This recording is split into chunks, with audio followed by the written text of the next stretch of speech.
Hello, and welcome to TA Intel, a podcast about the business of small business support. Each episode of TA Intel offers practical insights on leadership and professional development for the people who run and deliver services in entrepreneurial support organizations. I'm your host, Christian Conroy. I have over 30 years of experience in leading organizations that enable small businesses to start, grow, survive, and thrive. I provide leadership and strategic support to economic development and educational organizations across the country. I am joined by Aaron Phelps. Aaron is the Marketing and Technology Director for the NorCal SBDC at Cal Poly Humboldt, where he leads AI, marketing, and technology for the program. His work sits at the intersection of brand, web, and practical AI, helping advisors translate emerging tools into something they can actually use with the entrepreneurs they serve. In this episode, we will dive into how to use AI tools to improve the customer experience through streamlining the client intake process and in building credibility with key stakeholders through increased impact data. Here's my conversation with Aaron. So Aaron Phelps, welcome to TA Intel. And I'm really looking forward to this conversation about learning how you've used technology tools to help improve the customer experience through streamlining client intake and helping to streamline the process for collecting the attribution from the work that your team has done. And, to me, one of the reasons I want to have this conversation is I think that this is something that's, really kind of overlooked oftentimes by a lot of leaders in entrepreneurial support organizations. And I've been concerned about the process of signing up to become a client in many of these organizations because it can be a barrier that dissuades many from proceeding to becoming clients. Because, what I've seen is, oftentimes there are these long and, frankly, invasive questionnaires that people are asked to, fill out, before they, even really know who we are, right? And I mean, I think that can really be very off-putting to people. So I'm curious, maybe as a starting point for this discussion, talk about what was the situation that you were facing in your entrepreneurial support organization, and then, how did you use technology tools to help improve the intake process? Yeah, thank you, Christian, for that welcome and for the context here. So I'm part of the Northern California SBDC organization, and I came in about 7 years ago as the marketing director. And one of the first things I investigated was, how does the client journey begin? And the more I explored and learned about that process, I saw it was a pretty high friction sign-up process. Mm-hmm. So that's something we really needed to address. And it had a pretty significant churn rate. People would drop off those forms and they weren't filling out the intake form, which meant we couldn't serve the clients, which means we're not getting the economic impact. So that form is a critical first step for economic development.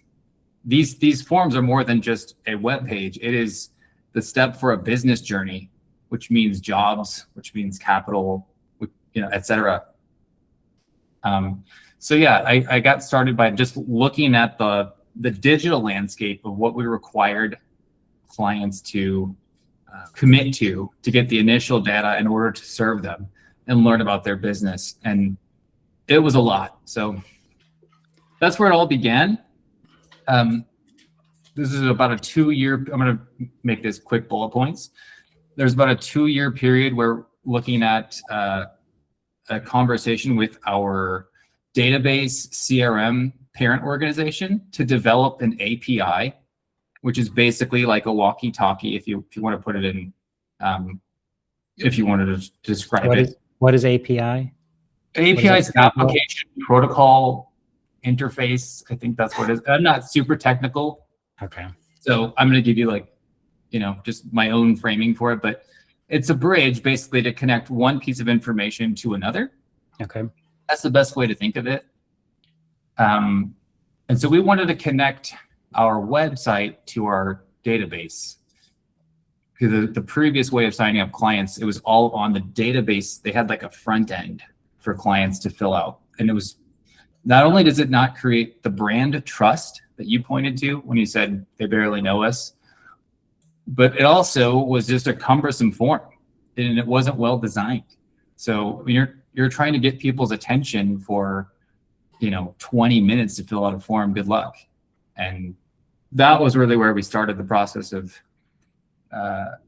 iteratively improving the sign-up process and creating all new systems for our network that led to an entire new process of capturing the economic impact milestones, the attribution impacts. So we have come a long way in the last 7 years and have really an all new suite of API-based routes, if you will, for clients. That's all built around the idea that we have to respect people's time and attention, make it easy, low friction, aim for that Amazon one-click experience. So that was really the premise of all this technology build. Okay, that's a great analogy, and I think, you know, if you can achieve that, boy, that would certainly set you apart, I think, from a lot of other organizations. So maybe just, you know, at a high level, explain what that looks like if you're a client coming in right now. What does that intake process look like, and how is that different from what it was before?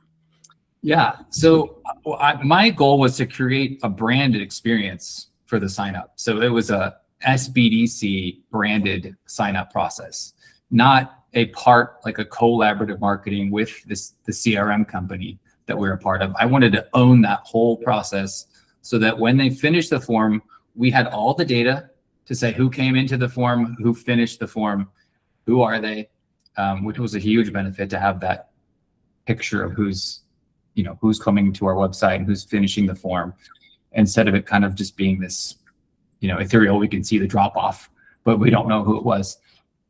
Repeat the question. Well, yeah, no. I just was, if maybe you could just talk about, you use this analogy of trying to be like Amazon with the one click, checkout. Yeah. How has the process of, signing up for a client now, how is it different than the way it used to be? What, just at a high level, what is that experience like for somebody? Sure. Okay. Yeah, great question. So our new process is night and day different than the previous way, which was, I think we had almost 60 to 80 questions. It just asked everything you could ask and everything you didn't need to ask to the client in order to get them into our CRM and provide them service. So we just looked at the most basic information that we needed, which is the client contact information. Where do you live? What's your name? Your address, phone, email, name, and then so that's your contact. And then tell us a little bit about your business. If you're in business, so there's a toggle, are you in business or not? So the first part is contact details. The next step is, are you in business or not? If you're not in business, tell us a little bit about your goals. What part of entrepreneurship, what's your ambition? If you are in business, tell us a little bit about your business history and where you want to go. The final step is just terms of service and sign up for our newsletter. So it's pretty simple. And then we get the signature as well, the digital terms of service agreement signature. So yeah, it's a 3-step process. There's probably 20 total field inputs, like questions, if you will, for the client to fill out. But it gives us enough information to understand who they are, what business they're in or preparing to step into, and then how we can help them best by routing them to the best advisor. So we went from probably a 12 to 15 minute form down to about a 3-minute intake process. Wow. The former there is very concerning, that you would ask that, for that much data upfront initially, which actually kind of, leads to my next question for you. I mean, one of the things that I've increasingly seen is that, people are very concerned about the privacy of and security of their data. Did you do anything as part of this change in the intake process to help assuage, concerns that people have over the security of the data that they're sharing with you? I guess part of that too is a communication question as well. Like, have you done anything to change your external facing language with potential clients about, you can feel comfortable signing up here? Yeah, good question. So we're not asking personal or sensitive questions here. There's no social security. There's no bank. It's all as simple as it can be. It's about as complex as, ordering movie tickets. but then sharing a little bit about your business, some basic information. So we keep all that information for other conversations future. So for your advising conversation, once you have that intimate connection with SBDC and there's some trust established, we'll start unpacking the details, but it's not going to happen up front. We have to start developing the relationship first. Right. No, I think that I really like that approach, because I think the foundation to the success in an entrepreneurial support program is whether or not you can establish trust with the client, because you can have the best advice in the world, but if they don't trust you, or if they're not giving you the information that you need to provide them with good feedback, it's not helpful to anybody. Yeah. And so when I brought up the branding perspective, I mean, the branding is so important to just establish safety and, this is an SBDC reputable organization. We're not taking that sign up button and taking you to a brand new website with some URL that's not familiar. The sign up process is an SBDC URL, which is very important. So you're not confused that your information will be stolen, or, that there's some extra risk factor that you don't want to be a part of. Okay. So one of the things I'm curious about is, so you've made it, easier for people to sign up, and I would anticipate that that's leading to probably an increase in, new clients coming in. And I know that, timeliness and responding to these types of inquiries can often be a challenge. I mean, for example, I had signed up with an entrepreneurial support organization, and they didn't get back to me for over a month. And, by the time they did, I forgot that I even reached out to them. So I was sort of like, who's this? But have these new systems and approaches that you put into place, has that helped to improve the connection with new clients? Oh, absolutely. So one of the benefits to creating our own pathway and kind of building some custom process for us was adding more personalization. So one of the benefits of this whole thing is we can send out notification emails to advisors that include we include a calendar link to the client, so they can schedule their what's called an intake interview, or like an onboarding to SBDC interview. So within, I want to say it's like 72 hours. I think it's a 3 to 5 day window. They're going to get a Zoom interview with one of our client onboarding specialists. So they're going to learn more about the client, so then they can triage and send them to an advisor who specializes in their business need. But yeah, I would just say that we've been able to personalize a lot more of the client onboarding journey. Yeah, and that helps towards establishing that trust that we just talked about, by making it more personalized to each client. And I guess a related piece to this, I think there's a real push-pull when we think about the data that we ask clients to fill out for themselves versus how much of our staff time should be spent doing data entry. And then I'm just wondering, how have the tools that you've developed helped address this tension? Data entry, yes. So some of these processes, like I talked about, the intake form and the whole process led to an evolution in our attribution collection, which we call milestone collection. These automations have saved thousands of hours. When you look at how much time used to be in these analog, disconnected processes, people chasing through emails, trying to find a PDF, our milestone process now has, it's a simple form, and you'll select what type of economic impact that the client's going to submit.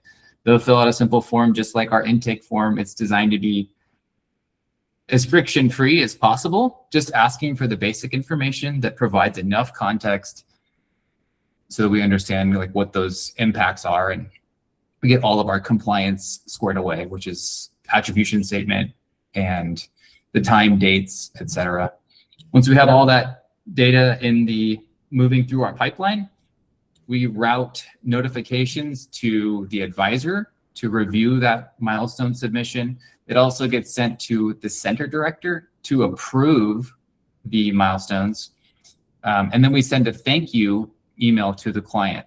All this happens in the background without anyone, pressing any buttons or logging in.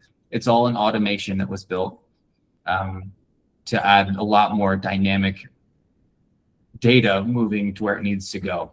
And again, the personalization. This is something that I think a lot of people listening to this are probably, really keen on learning a little bit more about. So can you kind of give a verbal description, paint a picture of exactly how this works so people get a sense as to, you talked about how all this happens in the background, but like maybe get into, talk about the details of the mechanics of how something like this works. What triggers this communication with the client to collect attribution? What exactly is that communication? Are you getting a text on your phone that you're responding to? Are you getting an email? I mean, just give us a little bit more meat in terms of the details of how this works. Sure. Well, so much of this stems on the initial work we did with our CRM organization who runs our CRM to build that API. So they built that walkie-talkie, that bridge that connects our website to our database. It starts there. Then we have a pretty sophisticated website that has a form. It's called Gravity Forms. So it's a form called Gravity Forms. That's the plugin builder for this form stack that ties into the API. So it was coded by people that we hired to collaborate with us to build this workflow. Well, let me just stop you there because I'm a lot of folks here don't have the same type of technical expertise that you do. So yeah. From a process perspective, does the advisor have to go into your CRM and like click a button to say, collect attribution from this client, and then these things that you're talking about happens? I mean, how does it get initiated? Okay, sure. So we have a couple different ways of collecting attribution. We'll keep it around attribution, I think. So an advisor working with the client can understand, based on the relationship and the process of where the client is at in their business, if it's time to ask them to submit a milestone, and then they'll send them a link, a simple link. It's our website /success. So it's a branded link.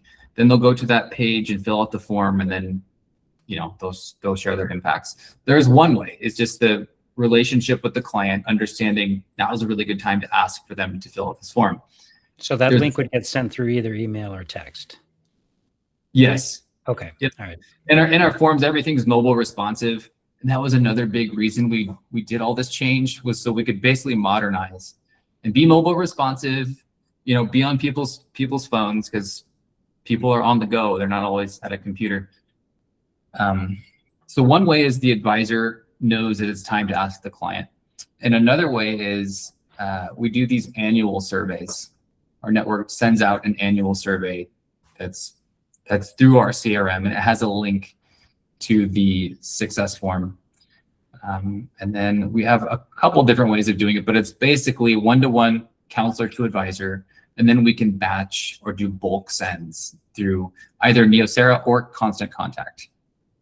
Okay, and so when the person gets the link through one of these different methods that you just talked about to the survey, is that like a unique URL that's linked to their client record? So whatever they respond just gets auto-populated to their client record? Yes.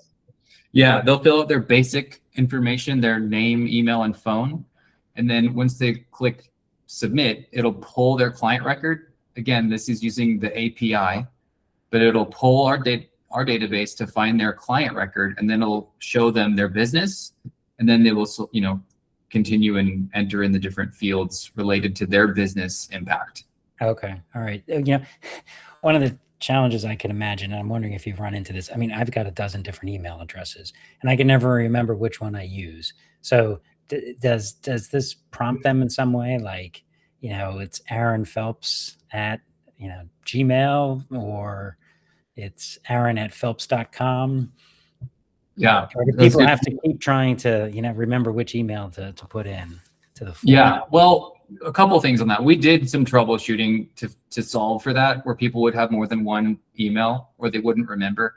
But part of this, the simplicity here in design, the process design, is wherever we email that link to is going to be the correct email associated to their client record. Okay.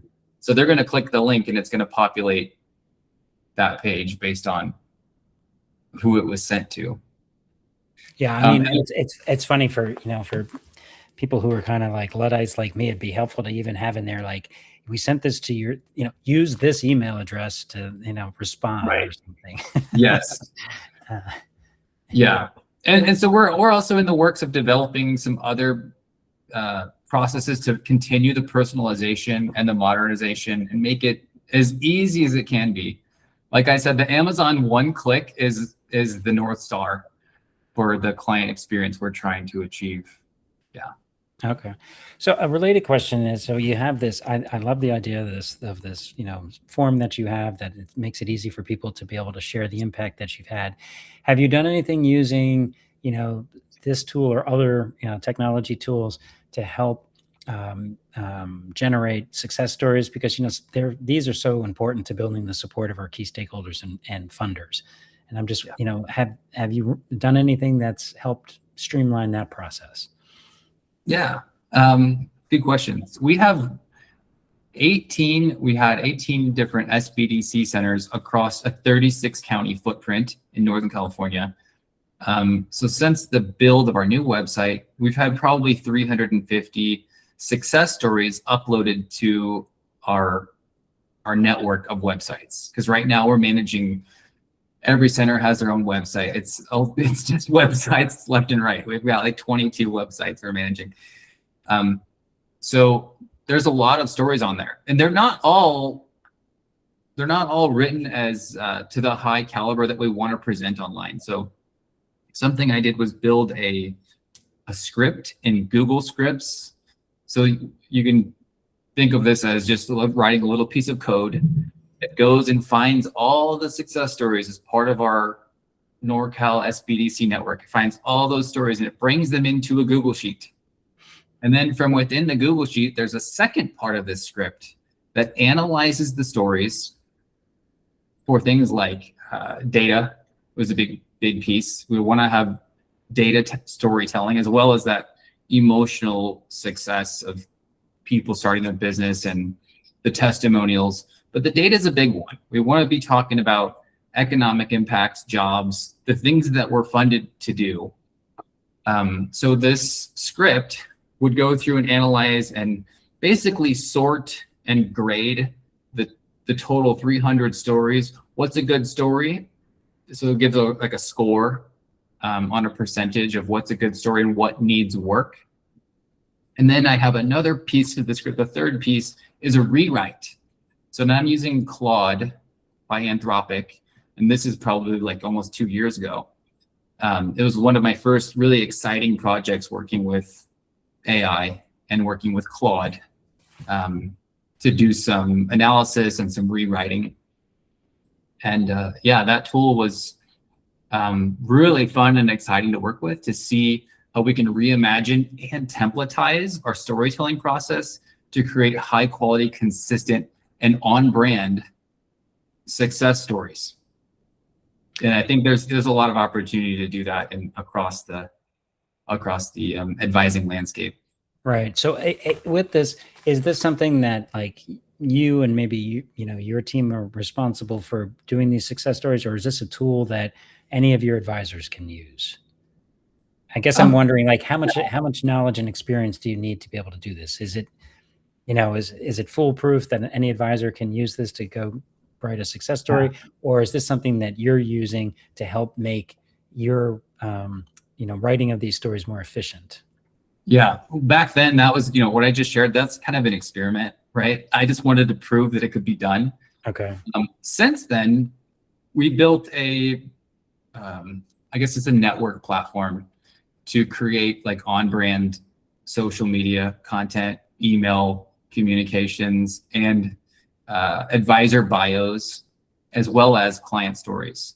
So this is also runs on Claude. It's like a network access platform, so it's gated behind a password. So I guess to answer your question, we have evolved what I shared back then into something that's much more robust, can handle a lot of different types of communication goals and channels. And then any advisor can use it. Yeah. So from like a leadership perspective, since you have this tool available to your advisors, it's okay to ask them to put together a success story? Because, a lot of times advisors will be like, well, I'm a finance person and, I really don't do marketing. I don't write very well. Whereas by using this tool, it would enable them to, kind of have that conversation and collect the information from a client and put it in a format that is, what a typical success story looks like. Right. So that's what you've built, is something that can do that. Yeah. Okay. I want to back up one step and say we actually created a classification of success stories. So it's not just one general success story. The story that you're going to share with a lender or a legislator, it's a signature story. So it's a high impact story that does, that shows we're moving, that moves the needle, right? It's a story that shows high impact. That's our signature stories. We have a small portfolio of high quality stories. Those are not part of this engine because those take a little bit more editorial and design work. Those are things we handle at the marketing team. Then we have community stories and growth stories. And so the advisor tool that I shared earlier, that's about creating these growth stories and community stories.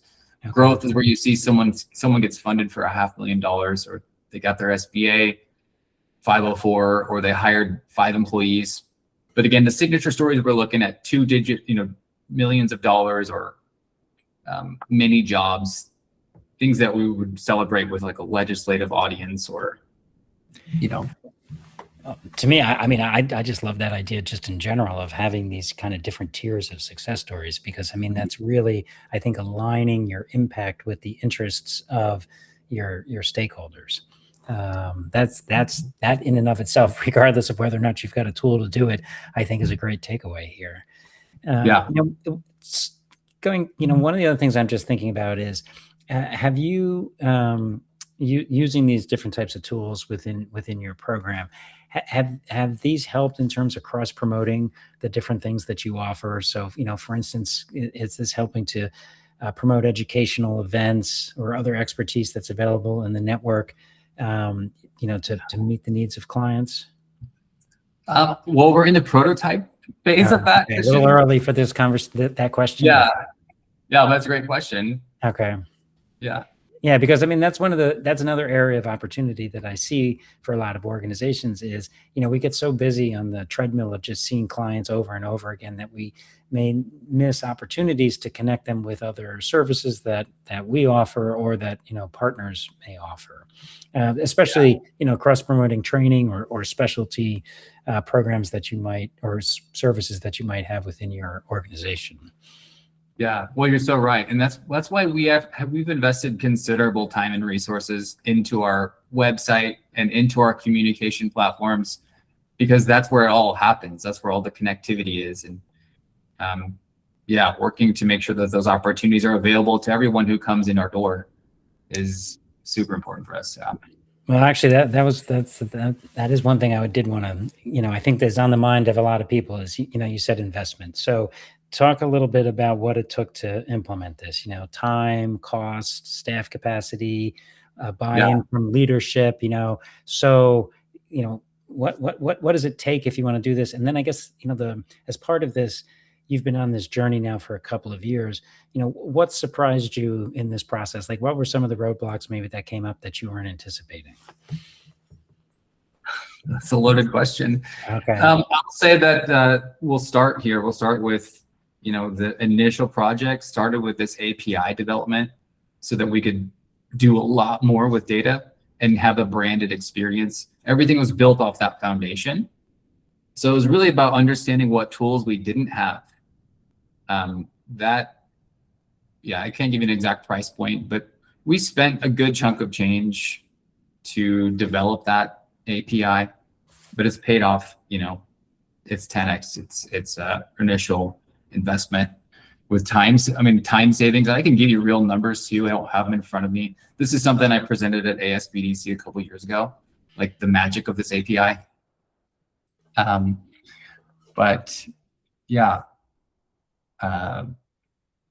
think I trailed off again, Christian. Well, that's okay. Actually, so it leads into, just maybe a closing thought. So, I think for a lot of folks listening to this, it might all sound, overwhelming, especially to a leader, busy running a lean organization. So Yeah. with that in mind, what would be one or two practical pieces of advice that you'd give them on how to start integrating, some of these technology tools to streamline their, intake process and data collection processes? Yeah, well, it's a good question. So from my point of view, something you kind of get what you pay for. I think you maybe have to change the paradigm about how you consider where budget needs to go. If you invest in the right tools, the payoff is exponential and continued. When you talk about time savings and broader pipeline for clients moving into your center or to your network because you invested in the right tools, I think it's about perspective, really. It's about having a perspective of how can we be more efficient, create a better brand experience, and at the end of the day, create more value for not just our clients, but also the people of our organization. Like, how can we give them more time back into their day? Yeah. So I think. Well, I think you hit on something there that's really important, which is the making sure that people, it's kind of at the forefront of leaders' minds about what is the client experience like, and how does that relate to our brand? Because our brand is one of the most powerful assets that we have, and I think it's something that we really need to always be thinking about in terms of what is our brand reputation and our value proposition that we have to offer, and using tools to help strengthen that is just one of many different, I think, ways that leaders need to approach thinking about that. And I mean, and I also think you bring up a good point that these are investments, these are long-term investments, right? That these are things that you're going to see accrual of savings, and those are then resources that can be redeployed towards things that are mission critical. So it's not to take like a short-term, quarterly or annual perspective on this, but to think longer term about how this can help improve the program and build those strong relationships with clients, which then leads to strong results. Yeah, I just want to add that I think our network has a sense of urgency about making sure our value is demonstrated to clients, and we're available to help them with whatever their business needs are. So urgency is another key factor in kind of pulling the right strings and pursuing something like investing in A, B, or C, whatever type of technology stack you're using. Right. Well, technology it's leverage. Technology is leverage. Exactly. Right. I mean, I would certainly hope that if you're a leader of an entrepreneurial support organization, you come to this with a certain passion and sense of urgency in terms of meeting the needs of the clients that we're serving. So this has been a great conversation, and I hope it's broadened perspective and ideas for folks about different things that they may be able to try in their organization to start using and adapting different types of technology tools to streamline operations and improve the customer experience and collect the type of data that we need to create stronger relationships with stakeholders. So, Aaron, I want to thank you very much for joining us and sharing some information on the exciting things that you're doing in your program. So thank you again very much. Oh, it's been my pleasure, Christian. Thank you. All right. Thanks again. All right. Thank you for joining us. We would appreciate it if you could do three things. 1, subscribe to this podcast, TA Intel. 2, share this podcast with your colleagues. And 3, leave us a comment on what you'd like us to cover in future episodes. We hope you will join us again in other podcasts of TA Intel. And if you run an SBDC, customer and stakeholder satisfaction are major components of an accreditation review. To learn about other key accreditation items, you might want to consider participating in the Ascend Accreditation Accelerator. Here's a quick overview of it. Welcome to the Ascend Accreditation Accelerator. This program is designed to help you streamline your accreditation process. The purpose of the Ascend program is to ensure you are fully prepared for accreditation. We will help you assemble the necessary documentation and understand the standards. Through Ascend, you will receive tools for development, management, and benchmarking. You will also get samples, interview exposure, and an assessment tool for your program's operations. The program includes 7 on-demand webinars detailing the Ascend model process. It also features 6 live peer learning sessions on Wednesdays. Ascend provides 3 key tools and essential resources to demonstrate meeting the standards. A key item is the Accreditation Documentation tool. This helps manage the materials to include in the self-study. The program also includes a benchmarking tool with charts and data to compare your performance against peers. You will use the Ascend Key Components Assessment to review strategic thinking, planning, and program results for learning and improvement. You will learn from veteran SBDC leaders with real-world experience, who will share proven and tailored approaches to manage your program and achieve accreditation.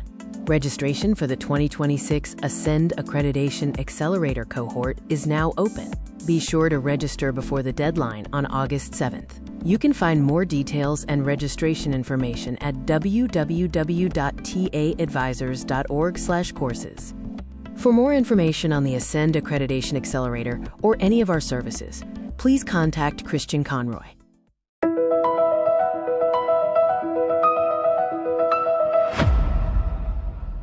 TA Intel is a production of TA Advisors, LLC.